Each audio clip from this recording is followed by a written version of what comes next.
చేద్దామంటే భూమి లేదు, చదివిన నౌకరి లేదు, లక్షల మంది యువత రోడ్ల పొంటి తిరుగుతుండ్రు, నిరాశ నిస్పృహలతోని బతుకుతుండ్రు యువతంతా. వారి కోసమే నేను నడుస్తాను ఎర్రబాట. తుపాకీ ఎక్కుబెట్టి అమ్మా, నేను తుపాకీ ఎక్కుబెట్టి అమ్మా, ఈ దోపిడిపై పేరుస్తనే అమ్మా.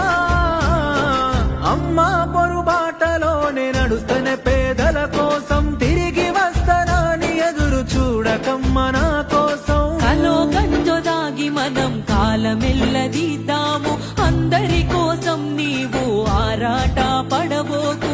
ఇంతకు ముందొక్కసారి పోలీసులు గాల్చినారు, నీకు ఆయుష్ పోసి కాపాడిరి ప్రజలు నిన్ను. ఎంత